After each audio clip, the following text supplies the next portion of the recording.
Hello and welcome to our first segment of Tea with Teachers. I'm here with Mr. Kenneth Posner and I am Sara Booeshaghi. So, Mr. Posner, what are some sort of superstitions or traditions that you hold? Superstitions and traditions. Well, it's great to see you again, first off, let me say. Let's see, I don't have many of my own. I was definitely raised with a lot of superstitions from my mom, but nothing like really that I've internalized or that I've made a part of my life.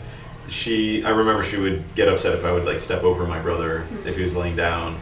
That would like stunt his growth or something, and I feel like I started doing it deliberately at some point because he started getting taller than me and he was my younger brother, so, but that didn't work. So I don't know what the source of that superstition is, but I mean just like little things like that. I don't think I'm a very superstitious person.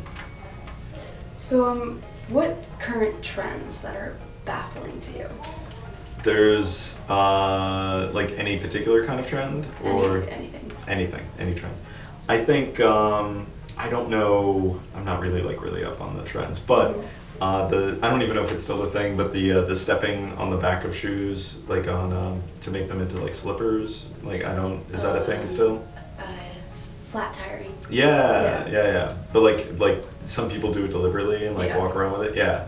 I don't get that. I don't know if people are still doing it, but I thought it was. I remember seeing it and being like, "That's stupid." But I didn't. I would go with that one. Yeah. That's baffling to me. That's a baffling one. So what got you into history?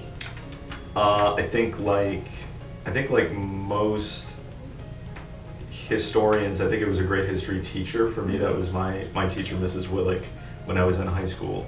And I just had a great time in that class. I had her 2 years when I was a student in high school, and I was always good at it, which is nice. I mean, it's people tend to get into things that they're good at, have some like early success with, and I was always like good at it. I was just remember things pretty easily, and I was able to make sort of connections with other things that I was reading, and so yeah, I mean, it was a great teacher and. Also great professors when I was in college and reading the right types of books that were interesting and interpretive, and so I guess those reasons. So what were you like in high school? Were you shy? Were you outgoing? I was really shy. I was painfully shy. It was I know that would probably be surprising to a lot of students and faculty here, but I would not raise my hand in class ever. I would get called on because I was a really serious student, very serious about those things. And so I'd get called on a lot and I hated it, but I did, sort of break out of that shell, but it took being in college and being actually in a seminar. So the honor seminars and the seminars that we do here kind of remind me of those opportunities that I had in college to sort of, like bring me more into the conversation. And once I did that, I felt much more confident and was able to participate more. But man, I got along great with my friends and I had a lot of fun, but in class, I was a very serious, very introverted student. So. What was the most fun thing you did during high school? Most fun thing I did during high school? Well, it wouldn't be anything athletic. I was not really what you'd call an athlete. I guess it would be, we used to do this thing called Odyssey of the Mind. It was like this competition where you could write your own stuff and produce it, and we would have a lot of fun with that. I don't know if it's still a thing. Also Harvard Model Congress. It's like sort of, I think they still do it. It's kind of like Model UN and debate. We didn't have a debate team or Model UN. This is what we had, and I really enjoyed that. You go to Boston to compete, and it's run by Harvard students, and that it was pretty fun. You get to do like some research and act out being like a congressional representative or a senator. That was pretty fun. I had a lot of fun with that. That's good. Yeah, it was good.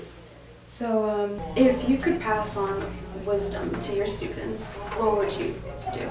Oh, I mean, that's a big question. I think, I don't know, like try to keep perspective.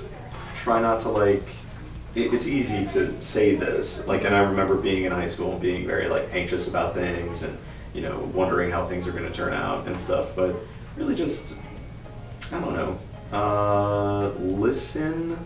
Take the time to like listen to people, friends, family, listen to your parents, you know, like they mean well.